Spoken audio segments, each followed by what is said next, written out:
امام بخاری حضرت امام بخاری رحمۃ اللہ تعالیٰ علیہ کی آنکھیں بچپن ہی میں جاتی رہیں۔ آپ کی والدہ کو اس کا بڑا صدمہ ہوا، ہر وقت پریشان رہتی، روتی رہتی، اللہ سے دعائیں کرتی رہتی، یا اللہ میرے بیٹے کی بینائی واپس ہو جائے، میرا بیٹا ٹھیک ہو جائے۔ مطلب یہ جو ماں کی دعا ہے وہ تو اللہ تعالیٰ کی بارگاہ میں ایسی مقبول ہوتی ہے کہ جیسے عرش کے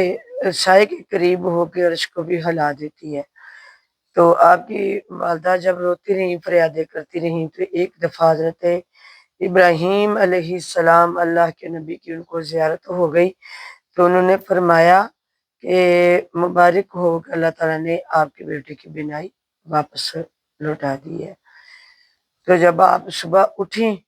تو آپ کی والدہ نے دیکھا تو آپ کی بینائی جو ہے وہ واپس آ چکی تھی، آنکھیں بالکل ٹھیک ہو گئی۔